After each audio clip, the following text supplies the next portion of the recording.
Kemayan Ibu Sri Sayuti atau beliau yang mewakili, serta teman-teman peserta webinar menjaga kesehatan dan jasmani dan rohani di tengah pandemi yang kami banggakan. Berikutnya akan kami bacakan susunan acara kegiatan pada hari ini.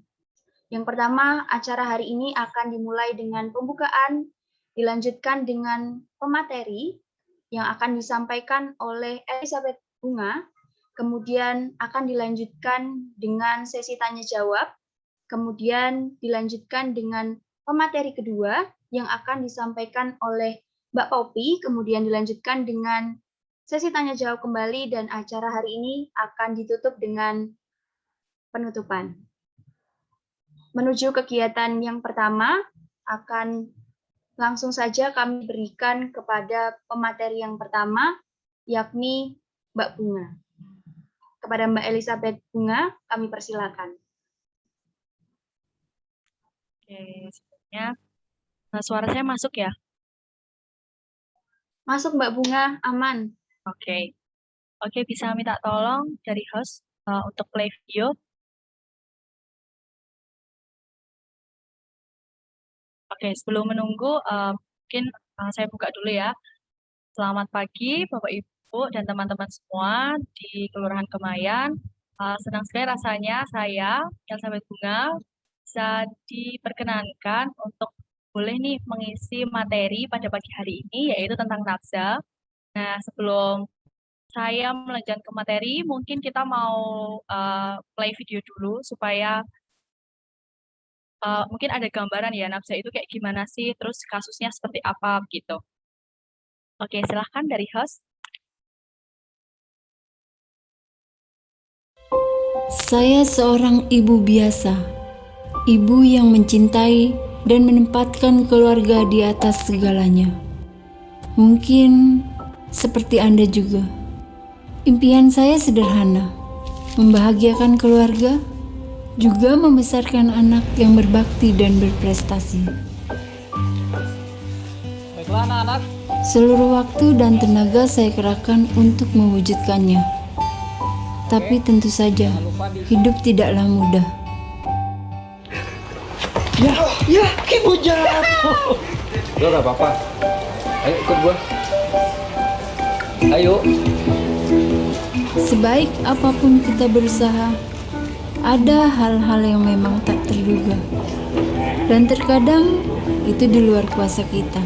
Ini obat apa? Ini buat supaya lo percaya diri lagi. Itu buat supaya semangat lo hidup lagi lah. Kita juga udah pada mau ini. Ini buat lo. Sebentar ya mas.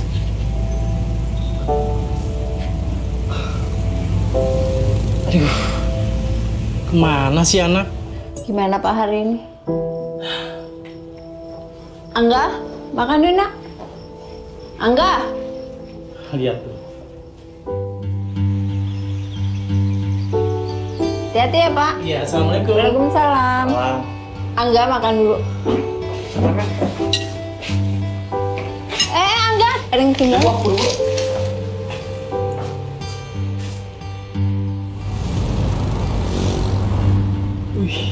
Weh. Ini CS kita terus.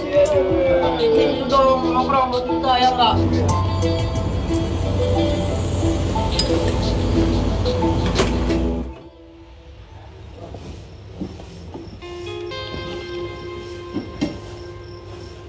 Angga?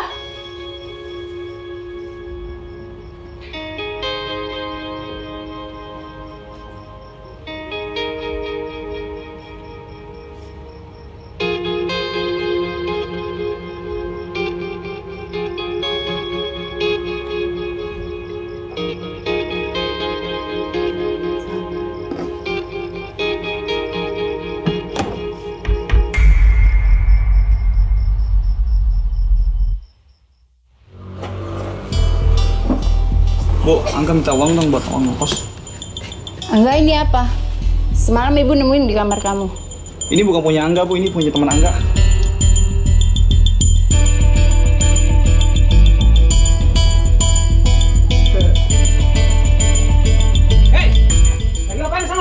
Nggak ngapa-ngapain kok, Pak. Masuk.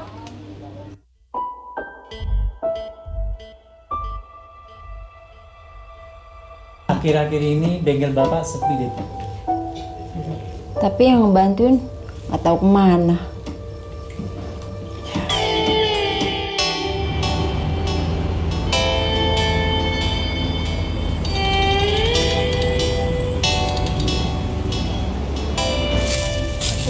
Iya. Tagihan Angga akan segera saya lunaskan.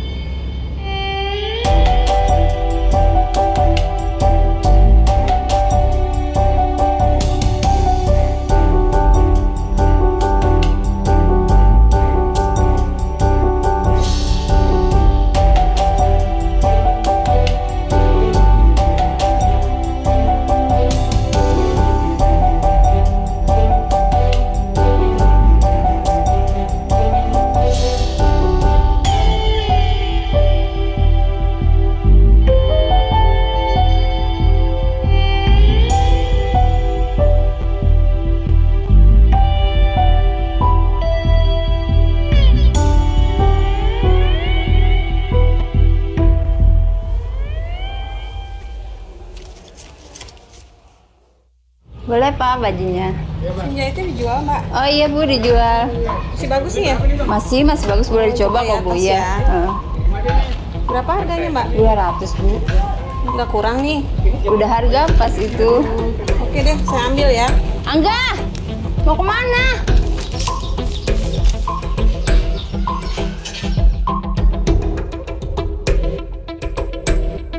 Angga, apa-apaan Angga?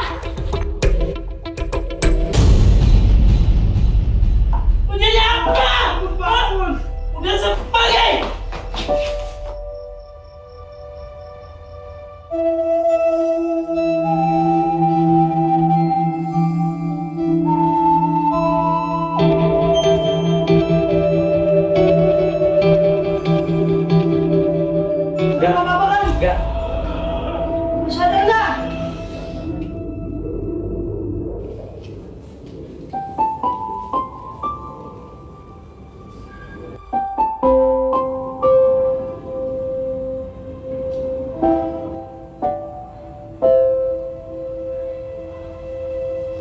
Bu. Angga masuk rumah sakit.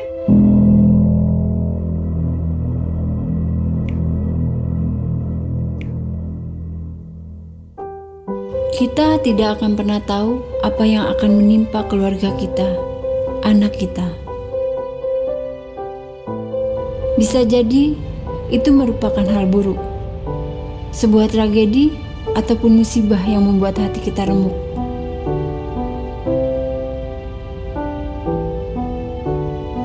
Namun, ketika hal itu terjadi, sepedih dan seperih apapun, pastikan kita selalu di sisi mereka.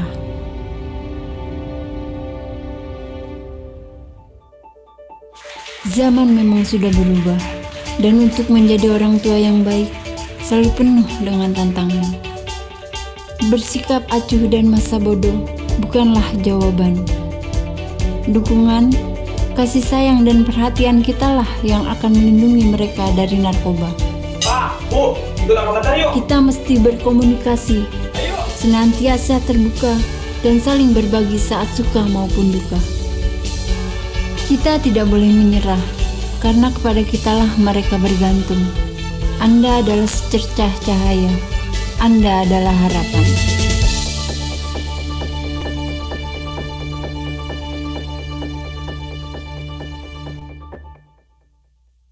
Oke. Um, Benar banget ya teman-teman yang play di video ini adalah salah satu kisah nih. Kalau misalnya pengguna narkoba seperti itu, mungkin ada nggak dari teman-teman yang join di sini ada yang mau ngasih pendapat tentang apa sih yang teman-teman dapat nih dari video tersebut?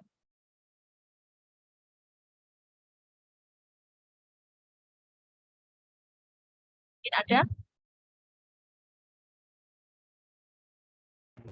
Ada, Pak. Oh, oke. Silahkan. Ini langsung dijabarin apa gimana nih? Dari Oke, jadi boleh. tanggapan tentang video tadi gitu. Oh ya, ya. Jadi kalau menurut saya dari video tadi itu mengajarkan buat kita tuh kayak dunia ini kan keras, nggak ada yang bisa memprediksinya. Jadi siapapun bisa terjerumus, entah itu ke pergaulan yang buruk, ke narkotika, ke minum miras dan sebagainya. Tetapi yang paling penting adalah keluarga. Jika semua saling memperhatikan, saling peduli dengan yang lain, saling terbuka, maka semua masalah akan mudah diselesaikan. Mungkin singkat seperti itu sih, Kak. Oke, makasih Kak. Bener banget ya, Bapak Ibu dan teman-teman semua yang disampaikan Kak Erlingga. Nah, jadi dari video tadi kita bisa mengambil nih kalau keluarga adalah salah satu bagian terpenting nih dalam hidup kita dan itu merupakan bisa menjadi support system buat anak-anak di dalam sebuah keluarga. Jadi sangat penting banget di dalam keluarga itu kita punya lingkungan yang baik, terus kita punya orang tua yang support sama kita. Oke, kita mau masuk dulu ke materi. Saya minta tolong untuk share screen.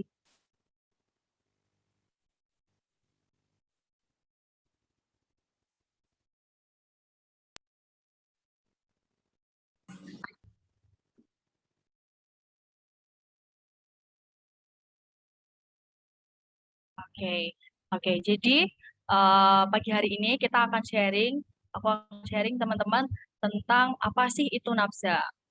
Next. Sebelum sharing, aku mau kenalan dulu nih sama teman-teman karena katanya kalau nggak kenal nggak sayang ya. Makanya aku pengen kenalan supaya teman-teman tahu aku dan bisa sayang sama aku. Oke, perkenalkan nama aku Elizabeth Afinka Bunga Pratiwi. Biasanya aku dipanggil Bunga.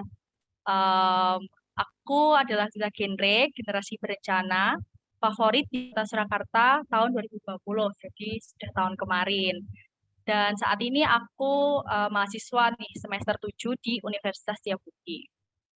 Sebelum kita masuk ke apa sih itu nafsa, kita perlu tahu dulu dong, apa sih kasus atau masalahnya di Indonesia. Jadi teman-teman dan Bapak Ibu sekalian bisa lihat di share screen ini, di sini ada data dari BNN tahun 2017. BNN menyatakan bahwa angka penyalahgunaan narkoba tahun 2017 itu sebanyak 3.376.115 orang pada rentang usia 10 sampai 15 tahun. Dan bisa kita lihat berdasarkan data ini kalau 59% penggunanya adalah pekerja dan 24%-nya itu pelajar. Sedangkan untuk proporsi jumlah penyalahguna berdasarkan jenis kelamin itu 72%-nya laki-laki dan 28%-nya perempuan. Next. Nah, ini kemarin aku baru aja nyari-nyari kasus dan ketemu nih teman-teman kasus bahwa saat ini tahun 2020 kemarin Jawa Tengah itu menempati posisi keempat dalam penyalahgunaan narkoba se-Indonesia. Jadi se-Indonesia, Jateng atau provinsi kita Jawa Tengah itu menduduki posisi keempat.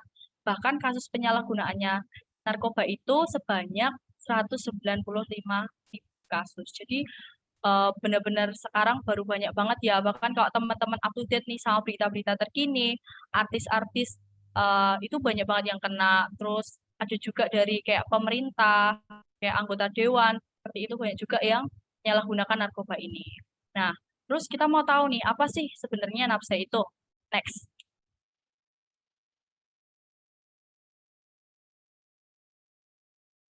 Ya, jadi teman-teman, nafsa itu adalah singkatan. Nah, singkatannya itu dari narkotika, psikotropika, dan zat adiktif. Yang pertama kita mau bahas dulu ya dari narkotika. Next. Jadi narkotika, menurut Undang-Undang tahun nomor 35 tahun 2009, narkotika ini adalah sebuah zat atau obat yang dia berasal dari tanaman atau bukan tanaman, sintesis maupun semi-sintesis, dan bisa menyebabkan penurunan atau perubahan kesadaran, hilangnya rasa, mengurangi sampai menghilangkan rasa nyeri, dan dapat menimbulkan ketergantungan. Jadi narkotika ini adalah sebuah obat ya, yang dimana dia jika digunakan secara berlebihan atau disalahgunakan, dia bisa menyebabkan penurunan beban kesadaran, terus hilangnya rasa, sampai rasa nyeri, itu juga bisa hilang dan menimbulkan ketergantungan. Nah, narkotika sendiri, dia dibagi menjadi 3 golongan. Next. Nah, next lagi. Narkotika itu ada golongan 1, golongan 2, dan golongan 3. Next. Nah, mungkin teman-teman bisa baca nih dari PowerPoint ya. Contoh narkotika golongan 1. Nah, itu mungkin ada teman-teman yang udah pernah dengar. Ada ganja, sabu, ekstasi, opium, heroin, kayak gitu. Nah, narkotika golongan 1 ini biasanya dia itu tidak digunakan dalam terapi, tapi lebih digunakan dalam pengembangan ilmu pengetahuan di kedokteran, seperti itu. Selanjutnya, narkotika golongan 2. Narkotika golongan 2 ini ada contohnya morfin, petidin. Nah, ini digunakan untuk terapi. Dan narkotika golongan 3 juga sama, digunakan untuk pengobatan dan terapi. Next, contohnya itu ada kodeina, seperti itu. Nah, selanjutnya ada psikotropika. Nah, kalau psikotropika itu apa sih? Kalau psikotropika itu zat atau obat yang sifatnya itu psikoaktif, jadi mempengaruhi susunan syaraf pusat dan bisa menyebabkan perubahan khas pada aktivitas mental dan perilaku. Jadi bedanya kalau narkotika tadi dia tuh fungsinya untuk menghilangkan nyeri, terus menghilangkan kesadaran, seperti itu. Tapi kalau psikotropika ini lebih ke dia nanti akhirnya itu bisa merubah kebiasaan atau aktivitas mental dan aktivitas perilaku pada seseorang jika mengalami kecanduan dan ketergantungan. Nah, kalau psikotropika ini dia terdiri dari 4 golongan, maaf. Next. Nah, ini contoh-contohnya ya. Bisa teman-teman baca kalau golongan 1 itu contohnya ada lisergid, terus golongan 2 ada fensiklidina, golongan 3 ada pentobarbital, dan golongan 4 ada diazepam. Next. Nah, selanjutnya ada zat adiktif nih. Nah, zat adiktif ini mungkin yang sering banget ya kita temui mungkin di masyarakat seperti itu. Nah, zat adiktif ini adalah sebuah bahan atau zat selain narkotika dan psikotropika yang bisa menimbulkan ketergantungan dan nantinya bisa memabukkan. Contoh golongan zat adiktif yang pertama ada minuman alkohol. Nah, minuman alkohol itu biasanya kalau dikonsumsi secara berlebihan, dia nanti bisa mempengaruhi susunan syaraf pusat. Lalu ada inhalasi. Kalau inhalasi ini lebih seperti gas yang dihirup, jadi penggunaannya itu dihirup. Lalu yang ketiga ada nikotin. Nikotin itu ada di dalam tembakau. Nah, tembakau ini biasanya bisa ditemukan di dalam rokok ya. Jadi di dalam rokok itu salah satu bahannya itu ada tembakau. Terus yang terakhir ada kafein. Kafein ini biasanya ada di dalam kopi. Jadi golongan zat aktif ini biasanya menimbulkan ketergantungan dan memabukkan buat pemakainya apabila dia memakainya itu di luar dosisnya atau intensitasnya itu besar banget gitu. Selanjutnya. Nah, terus kenapa sih nafza ini disalahgunakan? Jadi awalnya teman-teman, nafza ini memang digunakan di bidang kedokteran. Cuman dia digunakannya itu dalam petunjuk dokter atau petunjuk medis.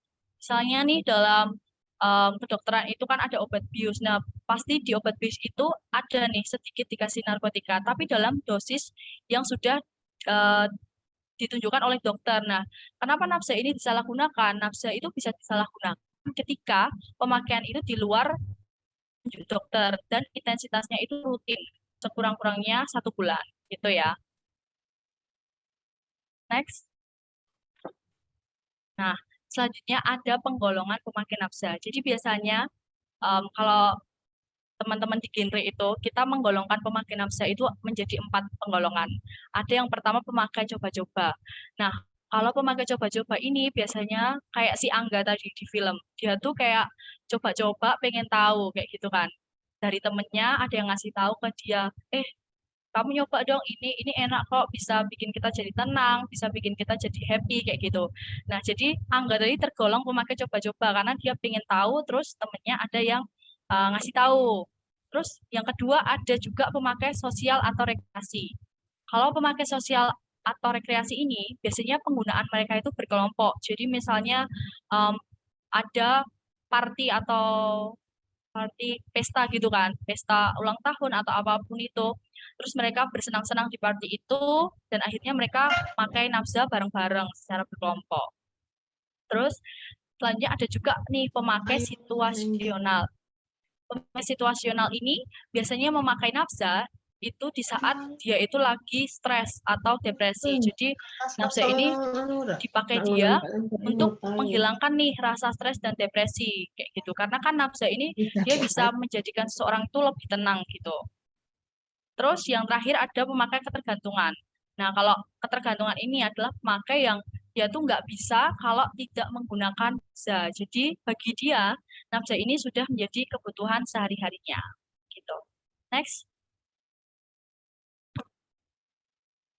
Nah, terus kita perlu tahu ya, tadi kan udah dijelasin nafza itu narkotika, psikotropika, dan zat adiktif. Terus dampak penyalahgunaan nafza itu gimana sih, Kak? Nah, kalau dampaknya itu ada 3 ya, aku bagi jadi 3. Yang pertama ada dampak fisik dulu. Tentunya kalau seseorang mengonsumsi obat atau sesuatu secara berlebihan itu pasti berdampak buruk kan ya buat tubuh kita. Nah, kalau nafza digunakan secara disalahgunakan, itu dampak fisiknya itu bisa terjadi gangguan pada sistem syaraf dan organ tubuh. Terus bisa juga terinfeksi HIV/AIDS. Kenapa? Karena dalam penggunaan nafza biasanya itu kan menggunakan jarum suntik. Nah, kalau misalnya mereka menggunakan jarum suntik itu secara bersama-sama dan bergantian, nah itu bisa menimbulkan tertularnya infeksi HIV/AIDS. Terus nanti kalau masih terus digunakan dan dia tidak segera rehabilitasi, bisa menyebabkan kematian. Lalu dampak psikologisnya apa?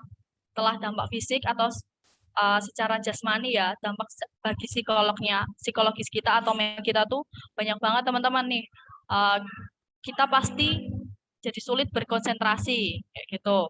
Terus gelisah. Bahkan kalau untuk misal anak-anak yang masih sekolah atau teman-teman yang masih kuliah atau bekerja itu pasti kalau menggunakan ini gampang kesel, terus tertekan dan akhirnya malas belajar seperti itu. Dan bisa juga tingkah lakunya menjadi brutal kayak si tadi di video tadi dia kan menggunakan nafza. Terus karena dia masih sekolah nih, dia belum punya pendapatan yang tetap kan. Akhirnya dia cuma bisa minta dari orang tuanya, tapi nggak dikasih dan akhirnya dia mencuri dari uang dari orang tuanya. Jadi tingkah lakunya bisa menjadi brutal karena dia udah ketergantungan dan mau nggak mau dia harus pakai seperti itu. Terus dampak sosial ekonomi ini juga pasti akan berdampak banget ya buat sosial dan ekonomi kalau kita menyalahgunakan nafza. Misalnya nih di dalam keluarga pasti keluarganya itu akan menjadi resah dan malu kan pasti seperti itu. Terus dalam sekolah itu apabila seorang siswa atau mahasiswa memakai nafza itu pasti motivasi belajarnya itu menurun dan akhirnya prestasinya juga bisa menurun. Terus kalau di dampaknya di masyarakat tentunya terganggunya ketertiban dan keamanan di lingkungan. Kenapa? Karena kalau misal dalam sebuah lingkungan nih, dalam sebuah masyarakat itu ada yang menggunakan nafza, pasti kan akan dicap nih kalau oh lingkungan ini tuh nggak aman kayak gitu kan. Nah itu bisa terganggu ketertiban dan keamanan di lingkungan tersebut. Next. Nah, setelah kita tahu dampaknya, kita juga perlu tahu nih gimana ya cara kita mencegah supaya generasi muda ini nggak menyalahgunakan nafza. Nah, ini aku ada beberapa poin ya yang bisa teman-teman terapin dalam kehidupan teman-teman supaya teman-teman nggak terjerumus dalam penyalahgunaan nafza. Yang pertama dan yang paling penting nih menurut aku adalah mendekatkan diri kepada Tuhan. Kenapa? Ini jadi yang paling penting. Karena seseorang apabila dia dekat dengan Tuhannya, dia beribadah dengan benar ya, dengan benar. Kalau yang Islam dia sholat 5 waktu, yang Kristen atau Katolik dia gereja, kayak gitu pasti dia tuh punya prinsip yang teguh gitu loh. Jadi kalau seseorang dekat dengan Tuhan, dia beribadah dengan benar, pasti nantinya dia sudah punya prinsip dalam hidupnya kalau dia nggak mau goyah ke kanan dan ke kiri. Jadi itu sih pentingnya kenapa kita tuh harus mendekatkan diri sama Tuhan. Jadi supaya kita berakar dan kita nggak mudah goyah ke kanan ke kiri. Terus yang kedua, jangan mencoba-coba. Kayak di video tadi si Angga, dia kan pertamanya mencoba-coba, tapi nafzain itu nggak bisa, kayaknya dia memakai dan dalam dosis yang lebih banyak atau di luar petunjuk dokter, pastinya dia bisa menyebabkan ketergantungan. Jadi jangan mencoba-coba ya. Terus yang ketiga, tepat dalam memilih pergaulan. Kenapa pergaulan ini penting? Karena um, ada statement gini teman-teman, kalau pergaulan yang buruk akan merusak kebiasaan yang baik. Itu pasti. Sebaik apapun kebiasaan teman-teman, kalau misalnya nih teman-teman adalah seorang pekerja yang sangat aktif atau seseorang yang berprestasi di sekolahnya atau di perkuliahannya, tapi teman-teman punya pergaulan atau circle pertemanan itu yang dia adalah pertemanan yang nggak suportif, negatif, jadi banyaknya ke minum-minuman keras dan lain sebagainya, itu pasti mau nggak mau pasti teman-teman bisa terkontaminasi sama virus-virusnya dari situ. Maksud virusnya itu terkontaminasi dengan kebiasaan buruk tadi. Jadi kebiasaan yang baik yang teman-teman udah punya dari teman-teman kecil, yang udah diajarin dari keluarga, bisa aja terbawa ke pergaulan yang buruk karena teman-teman punya teman yang circle-nya itu kurang baik kayak gitu. Terus yang keempat, pendewasaan kepribadian. Kenapa sih harus jadi pribadi yang dewasa? Karena setiap orang kalau dia sudah dewasa itu kan pasti dia bisa membedakan nih, mana sih yang benar, mana sih yang baik, mana sih yang kurang baik buat dia. Jadi dia bisa tahu, oh kalau kayak gini kurang baik, oh kalau teman yang seperti ini kurang baik, oke aku harus mulai menjauh dan cari lingkungan yang baik seperti itu. Jadi perlu banget kedewasaan kepribadian. Terus yang terakhir, hindari kebiasaan merokok. Karena rokok itu adalah salah satu gerbang buat menuju ke narkoba. Dan untuk teman-teman yang mungkin saat ini lagi merokok atau apa ya, kalian kecanduan rokok nih sampai saat ini, terus gimana ya Kak ya cara nguranginnya? Kalian bisa nih mulai dari hal-hal kecil dulu. Maksudnya kalian kurangin hari demi hari itu dikurangi sedikit demi sedikit kayak gitu. Jadi nggak ada yang instan, tapi kalau kita punya niat dalam diri kita, kalau kita pengen berubah, pasti bisa kok. Next. Nah, yang terakhir nih, karena ini adalah bulan Agustus ya, bulan kemerdekaan Indonesia, dan kebetulan beberapa hari yang lalu juga kita habis memperingati kemerdekaan ya. Jadi aku mau kasih apa ya, closing statement dari aku, kalau kita adalah generasi yang sudah merdeka, dan generasi yang merdeka itu adalah generasi yang sehat, dan generasi yang sehat itu adalah generasi yang bebas dari narkoba. Oke, sekian yang bisa aku sharingkan atau sampaikan ke Bapak Ibu dan teman-teman semua. Semoga bermanfaat. Terima kasih. Oke, thank you. Terima kasih Mbak Elizabeth Bunga. Terima kasih atas materi yang telah diberikan dan closing statement-nya tadi benar banget luar biasa sekali. Generasi yang bebas adalah generasi yang merdeka adalah generasi yang bebas dari pengaruh narkotika. Mungkin dari teman-teman ada yang mau memberikan pertanyaan untuk sharing-sharing kita hari ini. Kami persilakan. Ya, izin bertanya. Silakan sebutkan nama dan pertanyaannya. Perkenalkan, nama saya Marita Putri Agrandi. Saya ingin bertanya, saat ini bagaimana tindakan hukum pada penyalahgunaan nafza? Dan bagaimana pendapat Mbak Bunga sendiri mengenai isu legalitas ganja di Indonesia? Terima kasih.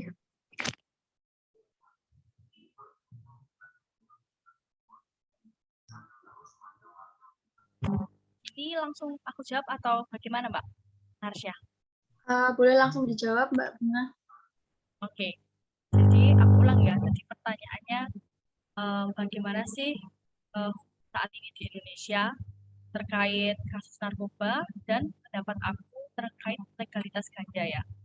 Ya, aku coba jawab berdasarkan pengetahuan aku ya Mbak ya. Karena kan di sini aku sebagai duta genre dan bukan dari pihak BNN Surakarta kayak gitu ya. Nah, kalau pihak hukum di Indonesia saat ini terkait narkoba pastinya dilarang banget ya teman-teman, karena bisa dilihat dari dampak-dampaknya, dari dampak fisiknya, dari dampak psikologis, dampak sosial dan ekonominya bagi masyarakat itu benar-benar apa ya, bisa menurunkan kualitas dari generasi di Indonesia sendiri. Jadi pasti hukum di Indonesia ini sudah sangat tegak terkait narkotika ini sendiri. Cuman memang di sini porsi aku sebagai Zakinrep belum bisa nih menjawab terkait hukum karena porsinya bukan di aku. Jadi nanti mungkin bisa Mbak siapa ya tadi? Mbak yang bertanya tadi bisa bertanya itu lebih lagi terkait hukum nih kepada mungkin mahasiswa hukum atau BNN di Kota Surakarta kayak gitu. Terus pendapat aku terkait legalitas ganja. Legalitas ganja di Indonesia. Kalau aku sendiri pendapatnya tentunya aku nggak setuju ya karena ganja ini kan adalah sebuah zat atau bahan yang harusnya dia itu digunakan dalam petunjuk dokter atau petunjuk medis. Jadinya tidak boleh sembarangan menggunakan, apalagi kalau dosisnya itu nggak sesuai sama yang harus digunakan atau sesuai atau tidak sesuai sama resep dokter gitu kan. Jadi ada batas maksimumnya seperti itu. Jadi aku sendiri nggak setuju kalau misalnya ganja ini dilegalkan di Indonesia karena memang harus berdasarkan petunjuk medis atau dokter gitu. Semoga jawaban dari aku cukup bisa membuat Mbak paham ya. Mungkin ada feedback lagi. Mungkin ada feedback dari Mbak Mareta atau Cukup, Mbak. Terima kasih. Oke, makasih Mbak Mareta. Sama-sama, Mbak. dari teman-teman yang lain mungkin ada yang mau mengajukan pertanyaan.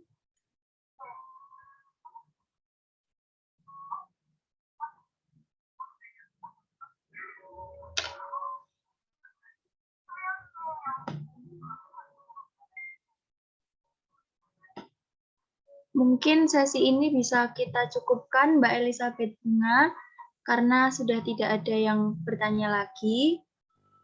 Terima kasih untuk kesediaannya Mbak Bunga untuk sharing hari ini. Terima kasih Mbak Bunga. Ya, terima kasih kembali Mbak Marsha dan teman-teman dari KKN Kelurahan Kemlayan ya. Sukses. Amin. Terima kasih Mbak. Selanjutnya, hari ini kita akan sharing materi mengenai tips parenting di tengah pandemi. Monggo Mbak Niken Poppy kami persilakan.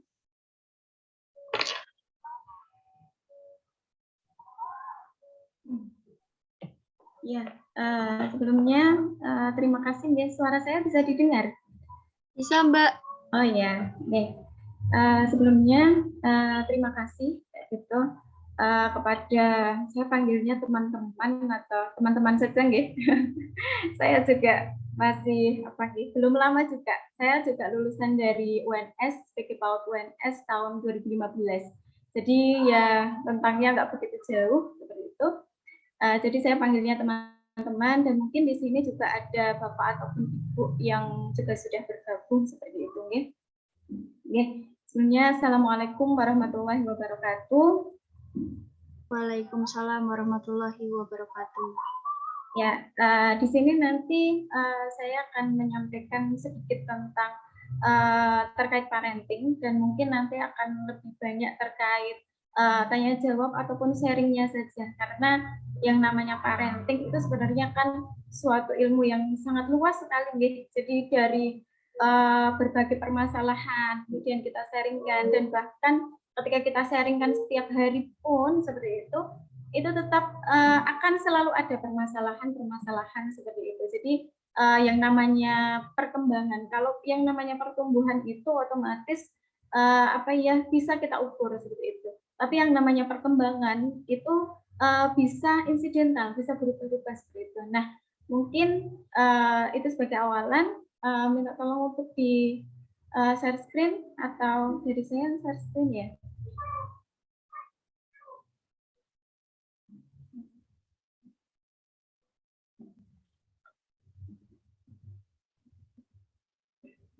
Ya, di sini kemarin saya diberikan amanah oleh ketua panitia terkait dengan topik parenting di masa pandemi. Ini sebenarnya jadi suatu dari saya sendiri cukup antusias sebenarnya, tapi cukup kaget juga ketika diberikan materi parenting di masa pandemi, karena sampai saat ini pun seperti itu belum ada jawaban yang pasti seperti itu. saya sebagai guru, sebagai kepala sekolah pun masih terus belajar, masih terus memahami bagaimana kemauan dari orang tua maupun bagaimana kemauan dari pemerintah itu sendiri. Nah, mungkin sebelum masuk di next dulu ya Mbak ya. Oke. Ini sedikit sedikit tentang saya. Nama saya Niken Poppy Nurlaili Febriana, biasanya dipanggilnya Poppy. Tempat kerja saya di Cafe dan Tika Quran Platinum Al Abidin. Hobi saya menulis sebenarnya. Jadi kalau dulu itu sempat suka membaca, tapi kalau sekarang lebih suka menulis, dan ini lagi fokus untuk pembuatan semacam kata-kata motivasi seperti itu. Semoga nanti bisa terus berjalan seperti itu. Nomor HP saya dan juga ada IG dan juga Facebook. Gitu. Next Mbak. Oke. Nah, kita masuk ke parenting seperti yang tadi saya katakan, teman-teman dan juga Bapak Ibu semuanya, bahwasanya ketika kita melihat gambar ini terlihat suatu keluarga seperti itu. Suatu keluarga di mana di situ ada ayah, ada ibu, ada anak-anak, gitu. Ada kakak, ada adik seperti itu. Nah, ketika kita lihat secara sekilas, pasti kita akan menyampaikan bahwasanya oh ini keluarga bahagia seperti itu. Bisa dilihat dari senyumnya, misalkan seperti itu. Bisa dilihat dari keceriaannya yang tertampak dari foto seperti itu. Nah, sebenarnya parenting sendiri itu apa sih kayak gitu? Kita sering mendengar yang namanya parenting. Oh iya, di sana ada kegiatan parenting. Di sana ada ada kegiatan parenting dan sebagainya. Nah, parenting itu sebenarnya apa? Parenting itu sebenarnya adalah pola asuh orang tua terhadap anak. Jadi yang dinamakan parenting adalah sebuah pola asuh atau pengasuhan. Atau secara umum berarti adalah pekerjaan dan juga keterampilan orang tua dalam mengasuh anak. Nah, di sini sebenarnya kan bisa dilihat bahwasannya yang terpenting atau yang paling penting itu adalah ketika kita berbicara parenting, parents itu adalah orang tua, jadinya yang terpenting adalah orang tua. Di mana orang tua itu adalah lingkungan pertama, kemudian orang tua itu adalah wajah pertama yang dilihat oleh anak ketika dia pertama kali bisa melihat. Jadi ketika anak baru lahir, bayi baru lahir itu, dia memang belum bisa melihat, gitu. Tapi ketika seiring berjalannya waktu, ketika dia bisa melihat, orang pertama yang dilihat bisa jadi adalah ibunya, gitu. Nah, jadi parenting ini dekat sekali dengan kedua orang tua. Makanya orang tua itu bahkan dulu waktu saya kuliah disampaikan ada suatu mata kuliah di situ tentang keluarga. Intinya itu saya lupa judulnya, sudah lama sekali. Pokoknya kuliahnya itu tentang keluarga. Di mana di situ kita ketika masuk, saya sebagai mahasiswa semangat sekali mau masuk kuliah itu semangat sekali karena di situ itu dibahas tentang bagaimana, nggak hanya bagaimana tentang mengasuh anak, tapi bagaimana kita memilih calon suami juga di situ, gitu. Benar-benar diajarkan waktu itu dosennya adalah Bu Ana Yanti. Gitu. Mungkin Mbak Rizka kenal nggak? Ini Mbak Rizka kenal. Bu Ana Yanti itu menyampaikan bahwasannya ketika kita ingin membentuk anak-anak, bagaimana menerapkan visi misi keluarga, itu dibentuk dari pribadi kita itu sejak kita akan memilih calon suami, sejak kita memiliki niat untuk menikah, kayak gitu.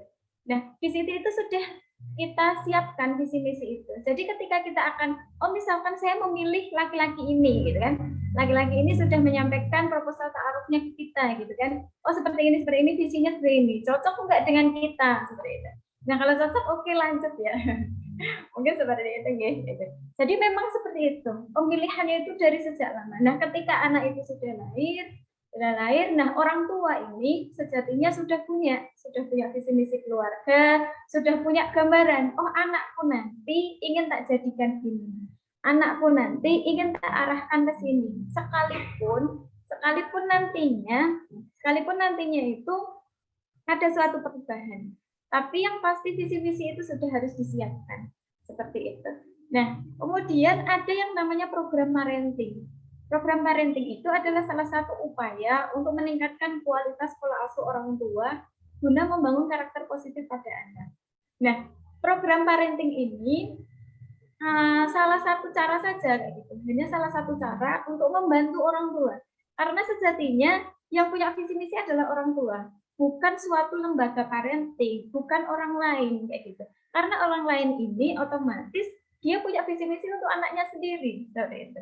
Ada karakter orang yang saya tidak mau dicontoh, kayak gitu kan. Ada yang seperti itu. Tapi ada juga yang oke, saya sampaikan, saya berbagi kepada yang lain, saya membuat suatu forum untuk program parenting misalkan, ataupun forum ibu-ibu, ataupun ada ya sekarang itu ibu kreatif dan sebagainya. Nah itu yang saat ini untuk para ibu-ibu itu banyak sekali semacam komunitas seperti itu, yang mereka itu dalam tanda kutip, saya sudah bingung ini kayak gitu. Saya sudah bingung bagaimana harus mengajarkan anak, bagaimana harus cara apa lagi kayak gitu. Kadang ketika kita keluar dalam artian ngerumpi seperti itu pun juga nggak puas dengan jawaban ini. Nah, beliau itu larinya nanti akan ke komunitas, biasanya seperti itu. Oke, next dulu Mbak. Nah, ini. Satu lagi Mbak, diklik. Nah, ini biasanya yang saya sampaikan ketika saya mengisi di sekolah, saya sampaikan kepada orang tua gitu. Ketika ada dua gambar seperti ini, mana yang Bunda pilih sebagai cara pengasuhan anak kayak gitu? Apakah yang A, yang sifatnya adalah friendly, kemudian sifatnya adalah pendekatan, sifatnya dengan lemah lembut, dengan pendampingan, dengan contoh, ataukah yang B, dengan sikap yang otoriter, dalam artian orang tua ataupun ibu itu sudah punya aturan tertentu, kamu harus mengikuti. Kalau tidak, kamu, kan? Biasanya seperti itu ya. Ibu itu kan tidak hanya pekerjaan di rumah kan tidak hanya dengan anak saja nih. Pasti beliau juga mengurusi misalkan bersih-bersih, harus cuci baju, harus yang lain. Terkadang juga sudah capek seperti itu. Tapi itulah yang namanya ibu kayak gitu. Beliau bisa mengasuh banyak anak kayak gitu. Banyak pekerjaan bisa dilakukan dalam satu kali waktu.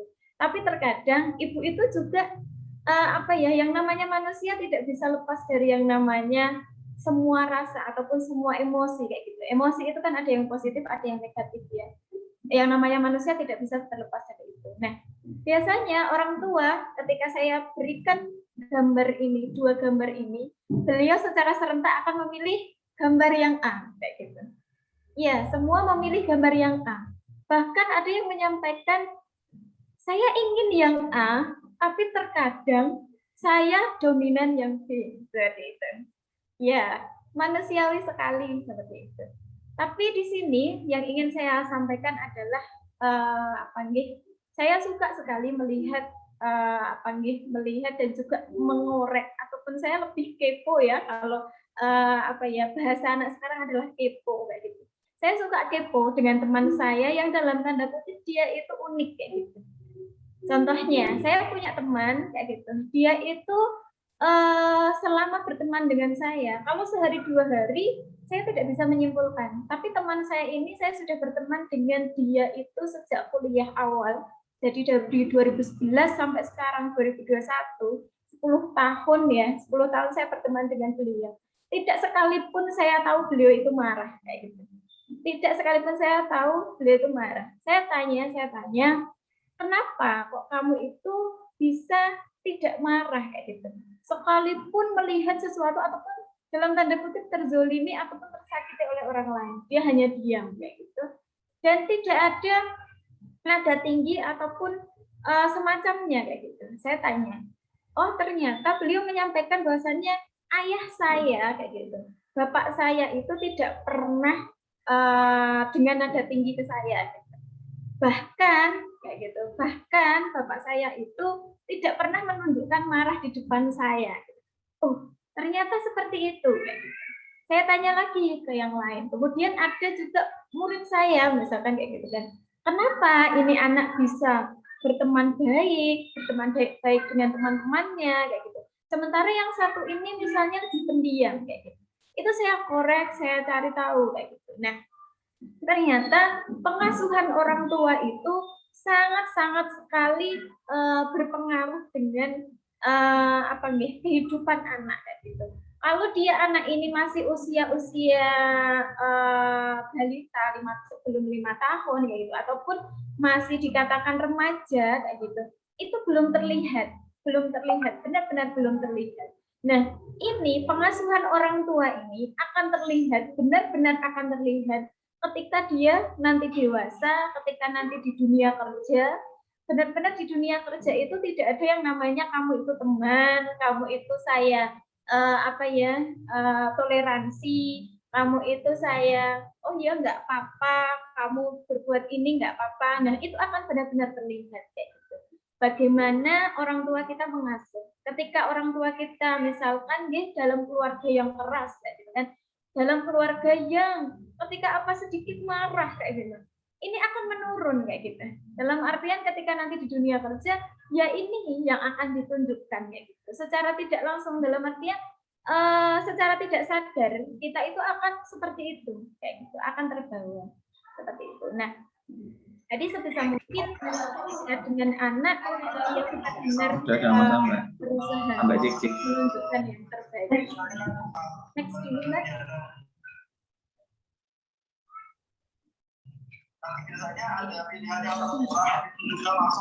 Nah, ini masuk ke parenting education kayak gitu. Ini lebih masuk ke bisa ke lembaga sekolah, bisa juga ke ketika ke komunitas-komunitas kayak gitu. Jadi parenting education itu adalah suatu program pendidikan pengasuhan yang dilakukan oleh lembaga kayak gitu untuk meningkatkan kualitas kepengasuhan dan juga tercapainya visi dan misi. Nah, tadi sudah saya sampaikan bahwasannya setiap orang tua itu harus punya visi dan misi seperti itu kan ya. Nah, ini visi dan misi ini ketika misalkan anak ini disekolahkan, anak ini sudah waktunya sekolah. Nah, orang tua ini bisa menyampaikan visi misi ataupun ketika memilih sekolah itu bisa disesuaikan dengan visi misi dari orang tua itu tadi. Misalkan, orang tua ini menginginkan anak ini pintar berbahasa Inggris kayak gitu sejak dia usia kecil. Nah, dari situ sudah bisa memilih sekolah. Misalkan saya ingin mencari sekolah yang berbasisnya Cambridge, yang dia program unggulannya Cambridge misalnya seperti itu. Agar dalam kesehariannya dia pintar berbahasa Inggris. Karena nantinya misalkan ketika SMP saya akan kirim dia ke luar negeri, sekolah ke luar negeri. Nah, itu sudah bisa disesuaikan. Bahkan saat ini di Solo sendiri sudah banyak belum ya, baru dua yang memang sudah menggunakan kurikulum Cambridge. Yang satu itu di mana ya? Pokoknya saya lupa sekolah mana. Yang kedua itu adalah Al-Abidin. Al-Abidin itu sudah menggunakan kurikulumnya Cambridge seperti itu. Nah, sekarang masuk ke manfaat parenting education. Apa sih manfaatnya? Manfaatnya adalah menambah wawasan dan pengetahuan orang tua dalam hal pengasuhan anak sesuai dengan usia, karakter, dan juga perkembangannya. Jadi sebenarnya kalau kita melihat atau kalau kita meresapi lebih jauh, menjadi orang tua itu kalau dipikir secara ilmu, kita semua nggak ada yang kuat menjadi orang tua. Kita semua tidak ada yang berani menjadi orang tua. Tapi itulah yang harus kita jalani kayak gitu. Jadi jalan yang harus benar-benar kita lewati. Ya mau nggak mau, semakin kita dewasa, semakin kita berumur dalam artian bertambahnya umur, kita harus melewati yang namanya menjadi orang tua. Itu kan sunatullah juga ya. Jadi kita harus mengikuti juga. Nah, ada catatan di sini bahwasannya yang pertama, kita sebagai orang tua ya, kalau nanti mbak-mbak semua kayak gitu kan, mbak-mbak, mas-mas kayak gitu, ayah bunda yang sudah jadi orang tua pasti paham ya, pasti paham sekali kayak gitu. Bahwasannya kita itu tidak sedang mengajarkan dan juga mendidik anak untuk menjadi sempurna. Itu catatan dulu, masukkan dalam pikiran kita dulu. Kita tidak bisa membentuk anak itu menjadi yang sempurna. Jangan tanamkan ke anak itu harus sempurna, jangan kayak gitu. Karena ketika seperti itu kita hanya membatasi kreativitas anak. Jadi tanamkan bahwasannya lakukan dulu, lakukan semaksimal yang kamu bisa. Ya kalau anak usia di bawah 5 tahun kita tidak bisa ya menyampaikan, nah kamu harus melakukan sesuatu dengan maksimal, tidak bisa. Anak itu belum nyampe ke situ pikirannya. Tapi kita sebagai orang tua yang harus kreatif, bagaimana membangun cara-cara yang yang kreatif. Misalkan contohnya, oh anak ini belum mau berteman dengan yang lain, kita coba ajak keluar. Jangan jauh-jauh dulu, misalkan ke tetangga dulu, baru nanti keluar lebih jauh lagi, lebih jauh lagi, lebih jauh. Nah, jadi kalau bahasa Jawanya itu dalang iku ora kentekan lakon kayak gitu. Jadi menjadi orang tua itu memang harus benar-benar kreatif kayak gitu. Tapi yang perlu ditanamkan, jangan menuntut anak untuk menjadi sempurna kayak gitu. Karena kesalahan itu wajar kayak gitu. Dan juga dari kesalahan itu kita akan tahu, oh ini yang benar, oh ini yang seharusnya saya hindari karena tidak baik, misalkan seperti itu. Jadi tugasnya nanti adalah mengarahkan dan juga menasihati. Selanjutnya, Mbak atau Mas. Oke. Kita masuk ke komunikasi. Di sini dari gambar ini sebenarnya sudah bisa menjelaskan ya, tanpa harus saya berikan kata kayak gitu. Saya memang memilih, saya mencari gambar ini, saya pilihkan yang sesuai kayak gitu. Jadi yang namanya komunikasi kayak gitu. Kalau mungkin ada yang dari itu ya, yang kuliahnya di jurusan komunikasi mungkin paham ya yang seperti ini, ataupun dari teman-teman kayak gitu yang lain mungkin juga paham. Jadi komunikasi itu secara singkatnya adalah kegiatan menyampaikan pesan. Itu yang namanya komunikasi. Bisa juga ketika kita berbicara, kita ngobrol dengan teman, itu pun juga sudah dikatakan komunikasi. Nah, komunikasi dalam pengasuhan itu yang seperti apa? Itu adalah suatu kegiatan menyampaikan pesan pengasuhan ataupun visi misi orang tua terhadap anak. Yaitu. Nah, di sini kan yang namanya komunikasi adalah menyampaikan pesan. Nah, kalau komunikasi pengasuhan itu adalah menyampaikan pesan kita ataupun visi misi orang tua itu kepada anak, seperti itu. Ini kita next, sepertinya lebih penjelasan lebih lanjutnya ya. Next dulu. Nah, ini bagaimana sih caranya berkomunikasi dengan anak? Nah, ini sebenarnya materi ini kalau kita jabarkan lebih rinci seperti itu, ini bisa jadi satu kali seminar ya. Karena kemarin saya juga mengikuti seminar ini di kedinasan seperti itu. Jadi satu seminar karena dirinci kayak gitu. Nah, ini saya berikan sedikit ya. Insya Allah nanti sudah memenuhi ya kayak gitu. Bagaimana sih cara berkomunikasi dengan anak? Yang pertama adalah didik anak sesuai tahapan usianya. Jadi seperti yang saya katakan tadi, ketika kita pemilihan bahasa ke anak itu harus disesuaikan juga dengan usia anak. Kita tidak bisa menyampaikan ataupun kata-kata, pemilihan kata-kata itu ketika antara kita berbicara dengan orang dewasa, ketika kita berbicara dengan, misalkan saya berbicara dengan mahasiswa, misalkan saya berbicara dengan anak, saya berbicara dengan orang tua, itu pun juga berbeda. Nah, ketika dengan anak, itu pun juga cari bahasa-bahasa yang lebih mudah dimengerti oleh anak, kayak gitu. Yang anak itu bisa lebih sederhana untuk menerima. Dan anak itu tidak bisa kita misalkan ya, memberikan perintah kepada anak itu tidak bisa langsung misalkan 3 perintah sekaligus kayak gitu. Dicoba dengan 1 perintah dulu. Misalkan, nak tolong ambilkan minum kayak gitu. Nah, kita tidak bisa anak usia 5 tahun kita minta, nak tolong ambilkan minum, airnya nanti yang anget. Air anget itu dari air panas separuh, nanti air dinginnya separuh, kemudian airnya dibawa ke sini.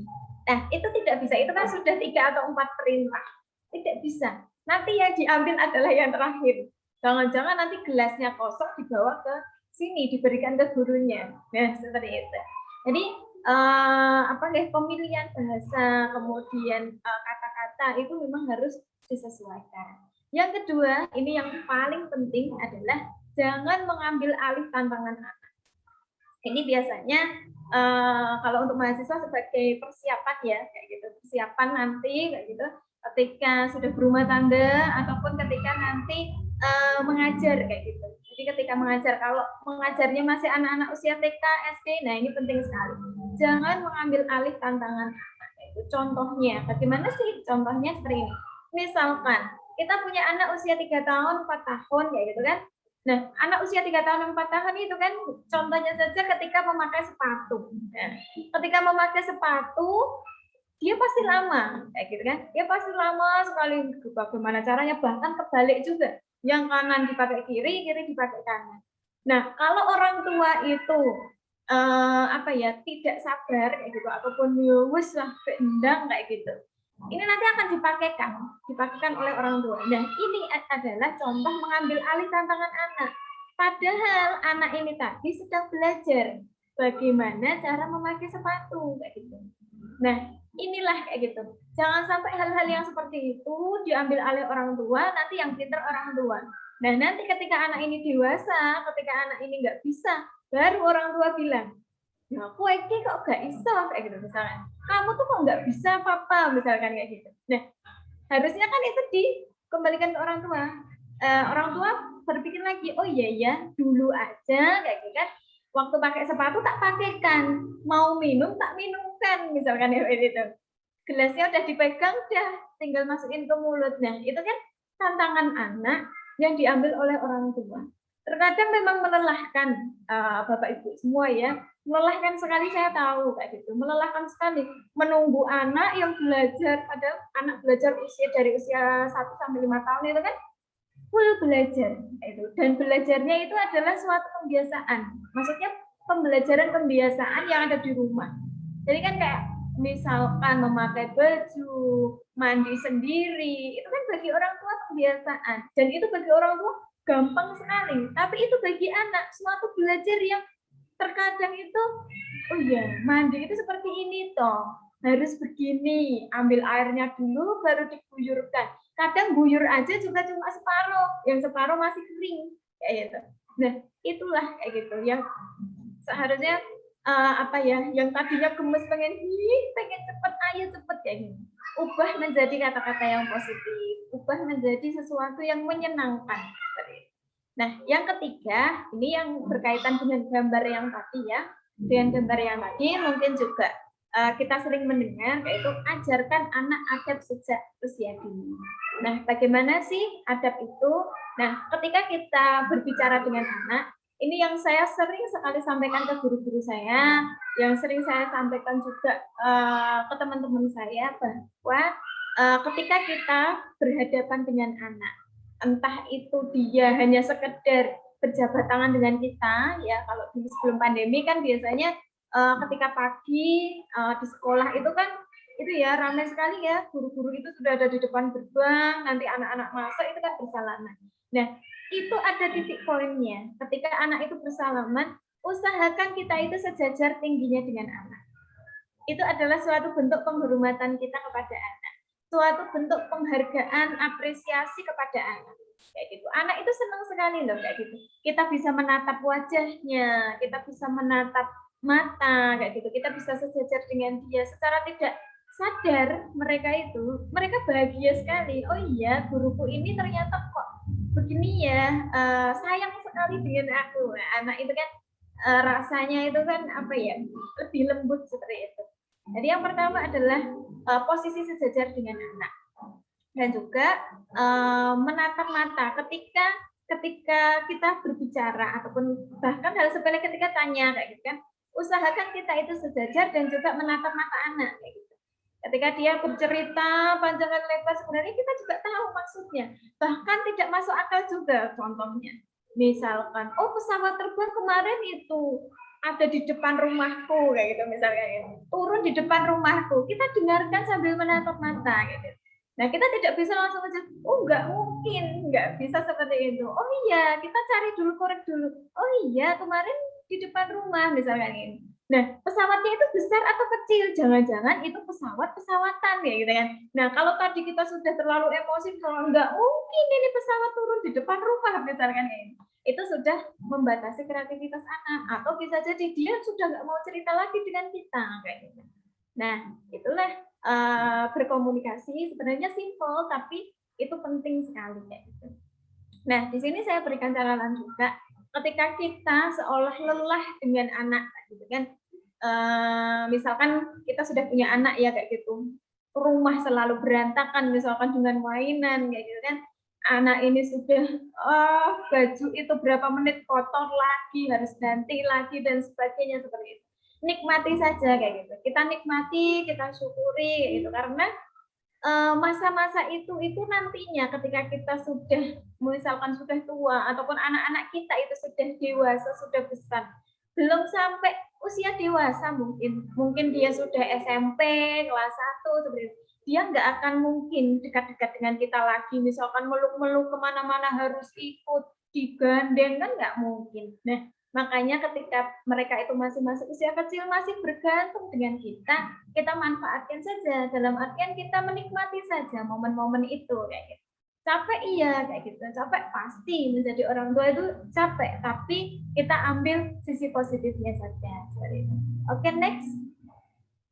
Saya aja ngomongnya. Nah, pendidikan anak saat pandemi. Nah, ini poin pentingnya sebenarnya ini ya. Tapi mungkin sedikit saja. Nah, ini salah satu kegiatan kayak gitu, kegiatan ketika di sekolah kayak gitu. Mungkin ini kita sudah tidak asing dengan yang namanya Zoom, Google Classmeet kayak gitu kan.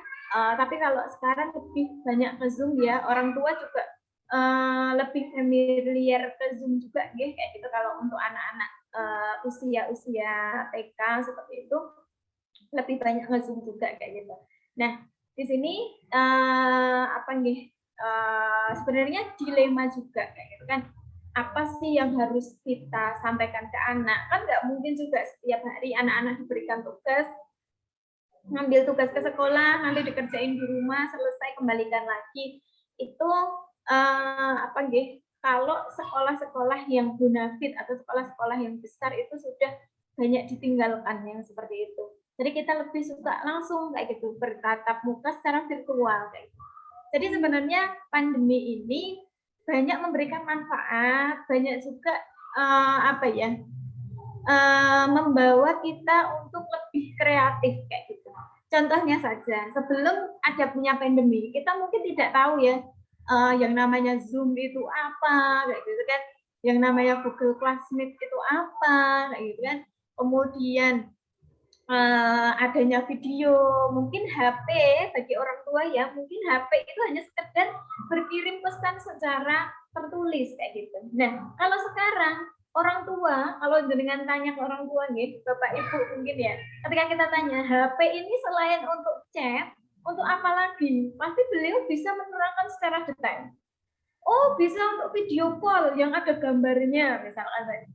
Oh, bisa untuk kirim suara kayak gitu kan. Voice note kayak gitu, misalkan seperti itu. Oh, ada lagi ini untuk ini kayak gitu. Nah, kita ambil sisi positifnya saja kayak gitu.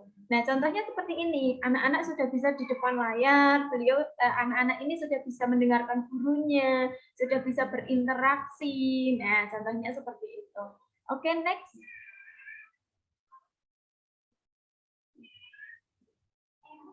Oke, nah ini adalah contoh-contoh kegiatan dari sekolah saya, nggih. Ada beberapa kegiatan-kegiatan yang ini kita sampaikan via Zoom, kemudian anak nanti akan membuat di rumah. Jadi kalau di sekolah saya, nggih, kayak gitu. Kalau di sekolah saya biasanya kegiatan itu tidak harus selalu berkaitan dengan kertas kayak gitu. Bisa jadi saya kombinasi kayak gitu. Jadi memanfaatkan barang-barang yang ada di rumah seperti itu. Jadi orang tua pun juga kalau dia beliaunya itu sibuk bekerja, misalkan seperti itu ya, tetap bekerja, tidak WFH, kayak gitu kan. Nah, ini akan ketika pulang itu barang-barang itu semua ada di rumah, jadi tidak terlalu merepotkan seperti itu. Pengasuhannya kalau ini ya, sebenarnya kalau dilema orang tua itu lebih pada anaknya tidak mood ya gitu. Anaknya tidak mood untuk di video, untuk mengirim tugas seperti itu. Nah, itu nanti bisa disampaikan ke gurunya ataupun mencari cara-cara yang lain kayak gitu. Mungkin contohnya ada di selanjutnya di next dulu aja.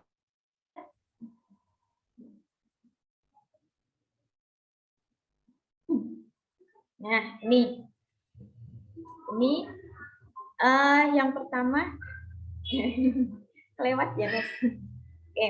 Tips dan juga triknya pengasuhan anak saat pandemi bagi orang tua nih, bagi orang tua yang ini saya ambil dari ini deh, kemarin saya simpulkan dari pengalaman dan juga dari narasumber yang lain kayak gitu. Salah satunya narasumbernya adalah dari istrinya Pak Ganjar Pranowo ataupun itu nih Gubernur Jawa Tengah seperti itu. Yang pertama adalah ciptakan habit atau kebiasaan anak seperti sebelum adanya COVID kayak gitu. Nah, habit atau kebiasaan ini apa saja contohnya? Anak ini tetap harus bangun pagi seperti itu, harus tetap bangun pagi, sudah mandi seperti itu. Pagi juga sudah mandi. Jadi tidak membiarkan anak-anak itu ya sudahlah kayak gitu, wong yo nggak sekolah misalkan kayak gitu. Itu nanti membuat anak itu jadwalnya kacau. Ketika anak itu sudah jadwalnya kacau, orang tua nanti ketika akan mengembalikan anak ke jadwalnya itu butuh butuh energi yang luar biasa seperti itu. Nah, yang kedua, kenali karakter anak serta gaya belajarnya. Sebagai orang tua kita tetap harus tahu gaya belajar anakku itu seperti apa. Kemudian karakter anakku itu seperti apa? Apakah dia tipe anak yang aktif? Apakah dia tipe anak yang penurut dengan orang tuanya ataupun yang lainnya. Jadi orang tua itu harus paham. Yang ketiga, ajarkan dan dekatkan anak dengan dunia teknologi beserta batasan-batasannya. Jadi sebenarnya anak yang lahir di dari tahun ini ya 2015 atau berapa gitu saya lupa. Dia itu sebenarnya anak-anak yang dekat dengan teknologi kayak gitu. Jadi kita tidak bisa membatasi anak-anak sekarang itu untuk tidak berdekatan dengan teknologi. Tapi yang bisa kita lakukan adalah mengoptimalkan apa yang ada, yang sudah bawaan dari dia, ataupun ketika dia lahir dunianya seperti ini, yang kita bisanya adalah memaksimalkan. Contohnya, misalkan mereka boleh pegang HP, boleh melihat YouTube misalkan boleh. Tapi ada jam tertentu, ada jadwal tertentu misalkan. Ada yang namanya komunikasi antar orang tua, misalkan, dalam sehari anak hanya boleh melihat video misalkan maksimal 1 jam. 1 jam itu boleh dibagi, boleh 1 kali sekaligus, misalkan seperti itu. Itu tidak bisa ketika kita menyampaikan ke anak, memang tidak bisa 1 hari 2 hari mereka akan nurut. Karena memang fitrahnya anak itu lahir di dunia teknologi, kayak gitu. Jadinya dengan sedikit demi sedikit kita sampaikan seperti itu. Yang keempat adalah komunikasikan, kuasai diri dan berikan contoh secara kompak. Itu tadi yang saya sampaikan, berikan contoh kayak gitu. Jadi kalau memang kita membatasi anak untuk pegang HP, ya orang tuanya juga sebisa mungkin tidak selalu pegang HP. Ada waktu-waktu tertentu untuk bersama dengan anak, seperti itu. Yang kelima adalah komunikasi efektif terhadap guru ataupun wali kelas terkait perkembangan anak. Nah, ini yang ingin saya sampaikan juga kepada Bapak Ibu, kayak gitu, yang mempunyai anak yang sudah sekolah, apalagi sekolahnya itu masih TK, seperti itu, membangun komunikasi yang aktif dengan guru ataupun wali kelasnya itu sangat-sangat penting kayak gitu. Jadi agar visi misi dari orang tua itu bisa tersampaikan, maksudnya orang tua seperti ini, nanti dari guru maupun wali kelas itu akan membantu kayak gitu ketika di sekolah seperti itu. Dan yang terakhir adalah belajar ilmu parenting atau mengikuti komunitas ibu kreatif. Nah, itu banyak sekali komunitas-komunitas ibu kreatif, baik dari ibu-ibu yang menengah ke atas, ada juga yang menengah ke bawah, ataupun yang dari hanya sekedar membuat APE untuk anak di rumah, contohnya kayak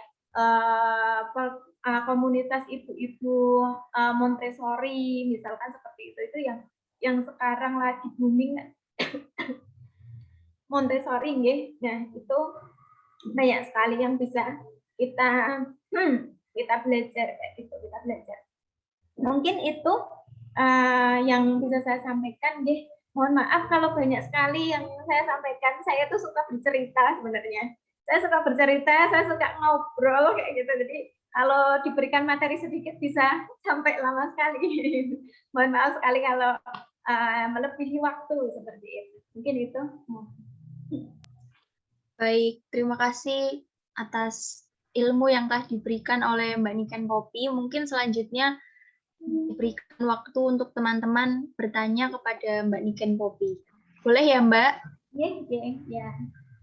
Mungkin teman-teman yang mau bertanya silahkan mengaktifkan mikrofon dan langsung menanyakan kepada Mbak Niken Poppy. Kami persilakan. Bu Guru mau bertanya, Bu Guru. Jadi perkenalkan, nama saya Rosid Ridho. Saya ada beberapa pertanyaan nih terhadap Bu Poppy, siapa tadi? Jadi pertanyaan yang pertama, bagaimana pendapat Bu Poppy mengenai pola anak asuh yang biasanya itu dari Prancis itu justru cenderung mendiamkan anak ketika anak menangis. Berbeda dengan orang tua Indonesia yang ketika anaknya menangis langsung diberikan apa yang mereka mau. Itu yang pertama. Yang kedua, kita lihat zaman sekarang ini, Bu, jika kedua orang tua semuanya sibuk bekerja, sehingga seorang anak hanya bisa dititipkan kepada seseorang kayak baby sister atau orang saudara kita. Apa yang harus kita lakukan sebagai orang tua untuk membentuk chemistry yang baik kepada anak jika dalam kondisi seperti itu? Yang ketiga, zaman sekarang kan sudah mengikuti perkembangan zaman seperti teknologi. Orang tua zaman sekarang itu sudah memberikan anaknya itu sebuah handphone. Nah, dengan adanya handphone tersebut, anak tersebut bisa berkembang sendiri karena seorang anak pada umur-umur yang masih rasa ingin tahunya tinggi itu, mereka ingin berkembang sendiri, kayak kepo, kayak pengen coba-cobalah kayak gitu kan. Nah, hal itu jika hal tersebut tanpa sepengetahuan atau pantuan orang tua, bagaimana itu ya, Bu ya? Yang keempat, di zaman pandemi seperti ini, memaksa kita untuk mengurangi kegiatan di luar rumah, benar kan? Hal itu akan berdampak pada psikis anak juga. Mereka menjadi jarang berinteraksi dengan teman sebayanya atau jarang bersosialisasi dengan orang-orang sekitar. Sehingga akan berdampak kepada sifat anak yang akan menjadi negatif atau enggak baik untuk dia ke depannya. Nah, itu menurut pendapat Bu Poppy, bagaimana solusi untuk menghadapi seperti itu? Terima kasih. Ya, ini langsung saya jawab ya, Mbak? Atau gimana? Boleh langsung dijawab dulu, Mbak. Langsung dijawab? Boleh.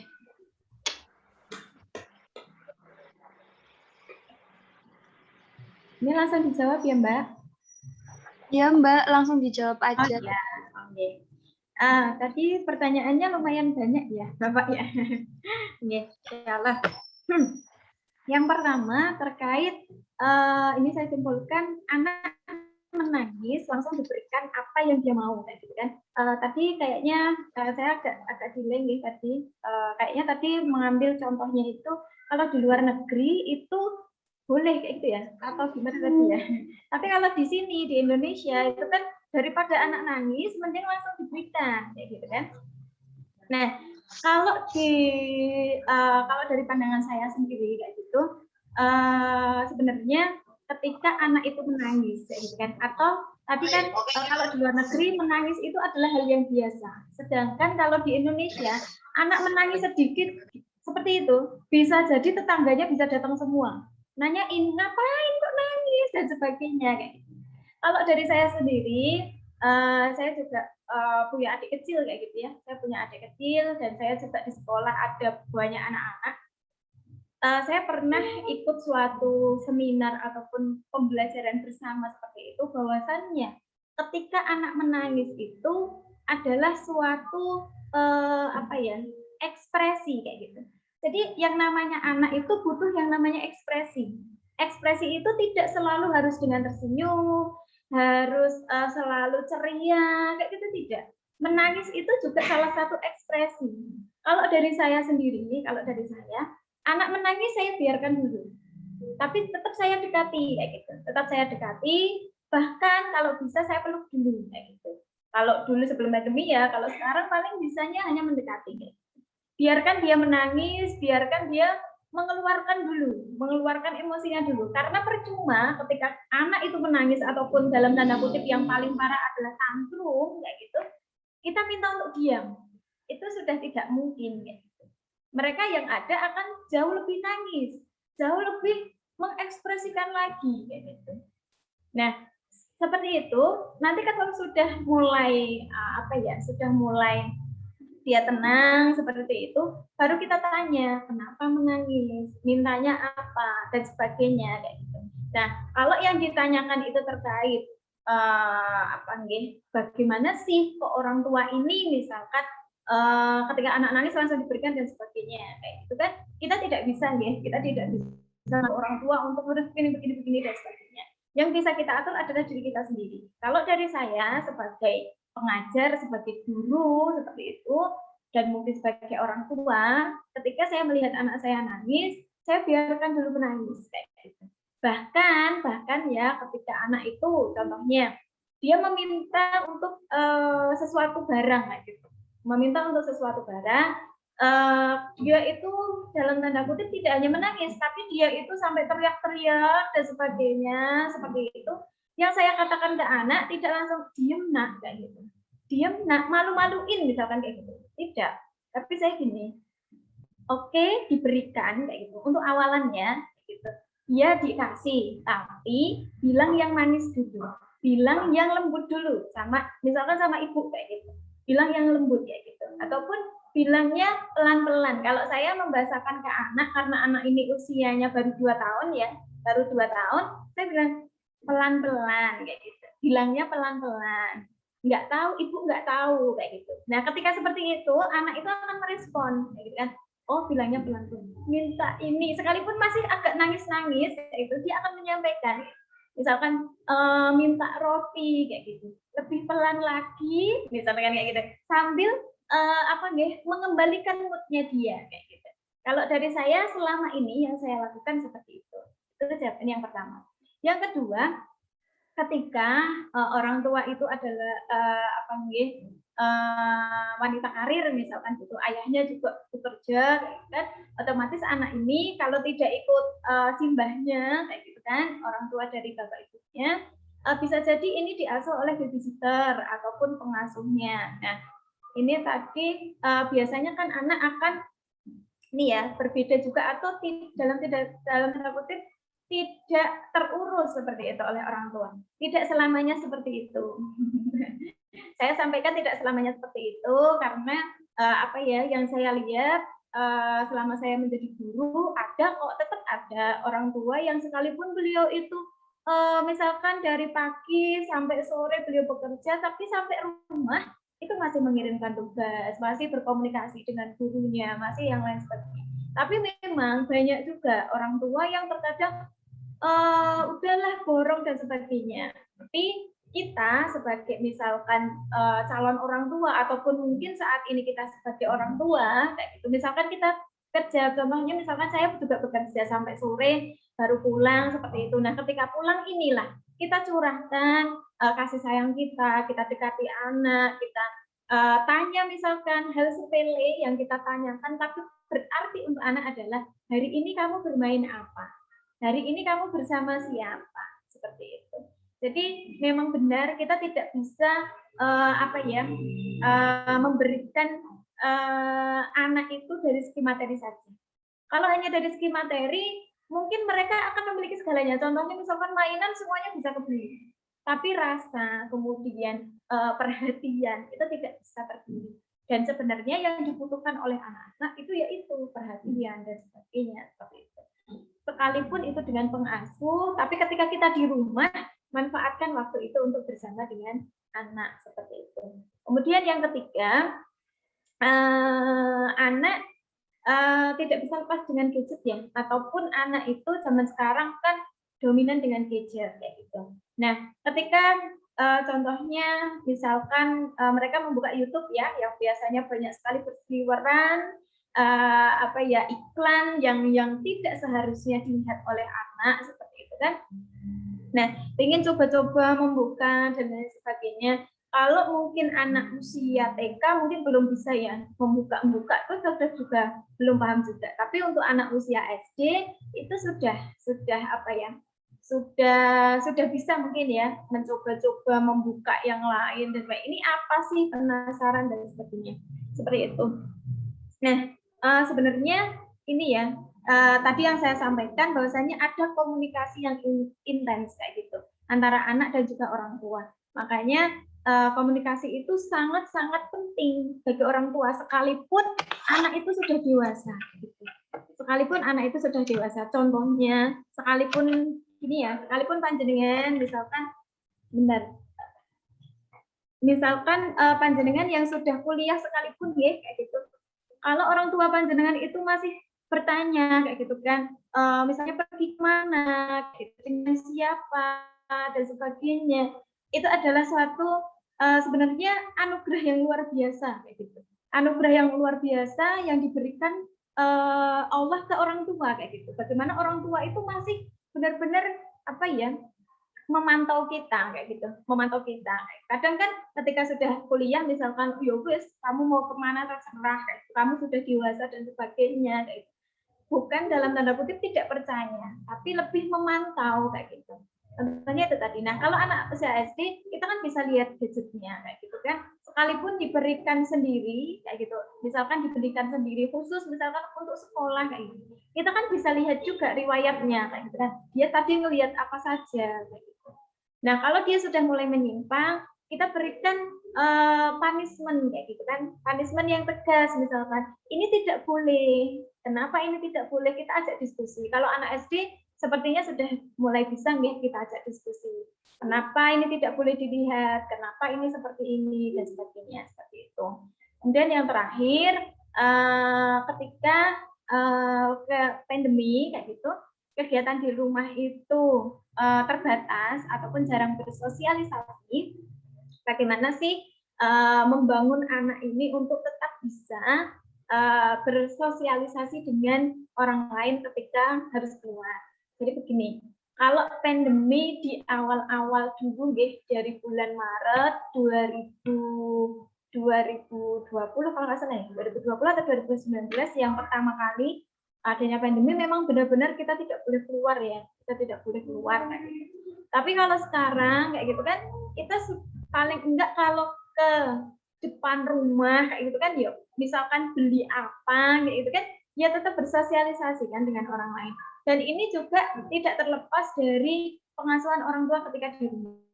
Ya, kalau di rumah ini anak juga didiemin aja, misalkan bermain juga tidak didampingi, kayak gitu kan, misalkan, ataupun bermain video juga tidak didampingi, kayak gitu, ya ini anak akan jadi pasif, kayak gitu. Sekalipun dia tidak bisa keluar, tapi ketika di rumah itu kita stimulasi terus, kayak gitu, kita ajak ngobrol, kita tanya, membangun kepercayaan dirinya ketika nanti harus keluar, dan sesekali kan boleh juga kita ajak keluar, misalkan kayak gitu untuk beli apa dan sebagainya. Kita coba latih, misalkan beli di warung kayak gitu, coba kamu kamu yang bilang, kemudian bawa uang kayak gitu, misalkan seperti itu untuk membangun komunikasi ataupun bersosialisasi dengan orang lain. Nah, contohnya seperti itu. Mungkin kalau ada yang ditanyakan lagi atau feedback atau masih kurang jelas penjelasan dari saya, bisa disampaikan. Monggo.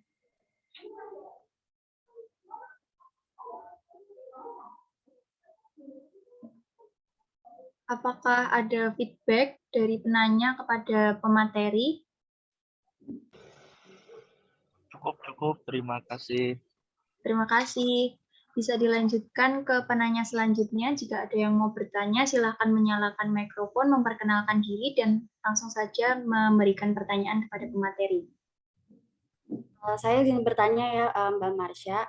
Perkenalkan, saya Rahel Irinaila. Saya adalah anggota dari kelompok KKN 365 Kemelayan. Saya ingin bertanya kepada Mbak Niken, sebagai orang tua, apakah perlu untuk mengikuti premarital counseling sebelum saya memutuskan untuk mempunyai anak seperti itu? Terima kasih, Mbak.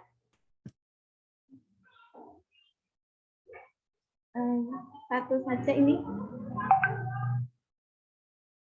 Langsung dijawab atau menunggu lagi?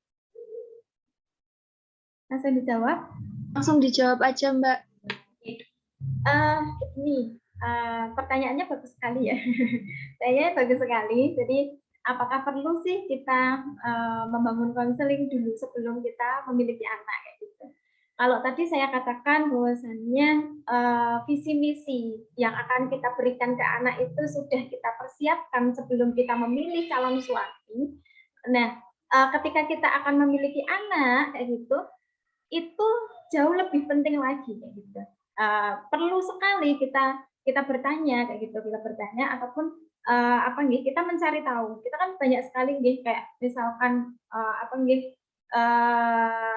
kegiatan-kegiatan ataupun komunitas-komunitas yang itu memang membahas terkait anak kayak gitu, membahas terkait misalkan kita mau dalam artian kayak ibu-ibu muda seperti itu. Nah, itu kan begini, ibu-ibu muda itu bukan berarti dia tidak punya pengetahuan kayak gitu. Justru ketika kita masih muda, ketika kita menjadi orang tua yang masih muda atau yang baru akan menjadi orang tua, itu adalah masanya kita kayak gitu, ataupun waktu yang terbaik untuk kita belajar kayak gitu. Karena masih belum begitu riuh dengan kegiatan yang lain kayak gitu, ataupun belum begitu ribet. Bandingkan ketika kita sudah punya anak dua, misalkan anak yang kedua kayak gitu kan, otomatis kita akan jauh lebih riuh lagi. Nah, kita untuk waktu akan belajar itu jauh lebih minim lagi kayak gitu. Makanya ketika ada kesempatan, ada waktu untuk belajar, ya kita maksimalkan saja belajar kayak gitu. Dan ketika belajar itu tidak harus menunggu hasil dari belajarnya kita itu kita terapkan, tidak harus menunggu kita punya anak kayak gitu. Bisa kita terapkan juga misalkan kalau punya murid kayak gitu kan, ataupun kita ke ada acara tertentu yang itu ada anak-anak kecilnya, kita coba terapkan di situ. Sambil kita lihat, oh ya ilmu kemarin saya dapat begini, kok hasilnya seperti ini, seperti itu. Nah, itu kan bisa jadi uji coba. Atau misalkan anak tetangga kayak gitu kan, anak tetangga yang masih kecil sering main ke tempat kita coba kayak gitu. Contohnya kayak tadi, ketika dia nangis, wah jangan-jangan kita juga panik kayak gitu, ini apa dan sebagainya, kita coba dulu. Kita terapkan satu persatu. Nah, nanti ketika sudah waktunya kita memiliki anak, otomatis kita sudah akan terbiasa. Seperti itu. Mungkin itu, Mbak. Terima kasih Mbak Niken atas jawabannya. Sama-sama. Mungkin satu pertanyaan lagi ya Mbak Niken untuk sesi ini. Mungkin ada yang mau menanyakan? Boleh, saya mau nanya. Perkenalkan Mbak Niken, saya Mario dari kelompok KKN Kemelayan juga. Nah, di sini saya ada pertanyaan. Misalkan orang tua memiliki gaya parenting yang salah.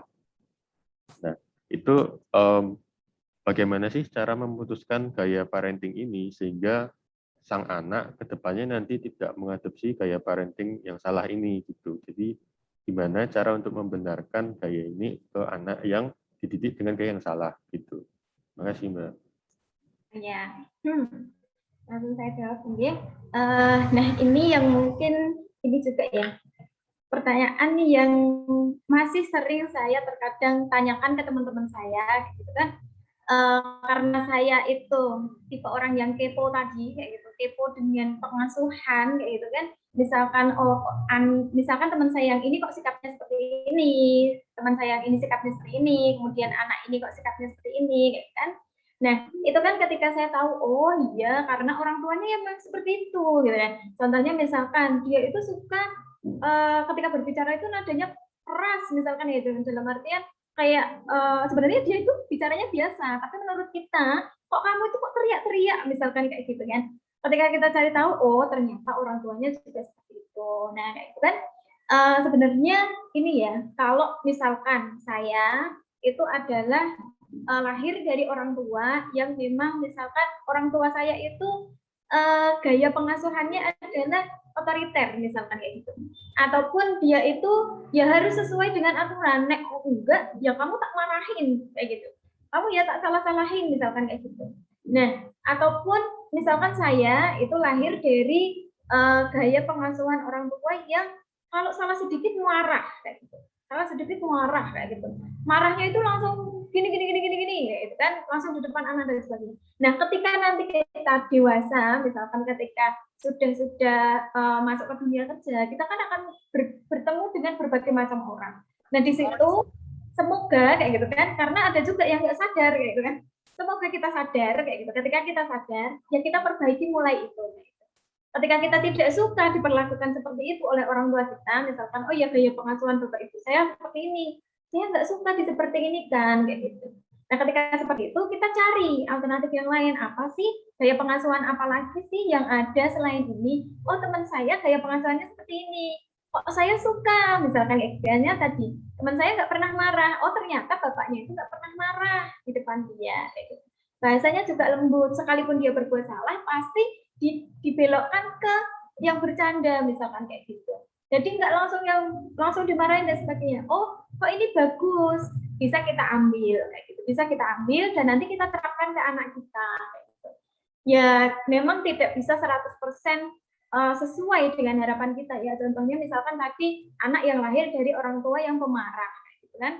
Memang tidak bisa 100% ini orang ini yang lahir tadi ini, misalkan si A ini tadi, ketika mengasuh anak, ya pasti ada titik marahnya, pasti ada titik dia mencontoh orang tua yang tadi. Tapi yang bisa kita lakukan adalah meminimalkan dan kita sekuat tenaga untuk menyampaikan ataupun kita mengadopsi gaya pengasuhan yang baru itu tadi. Seperti itu.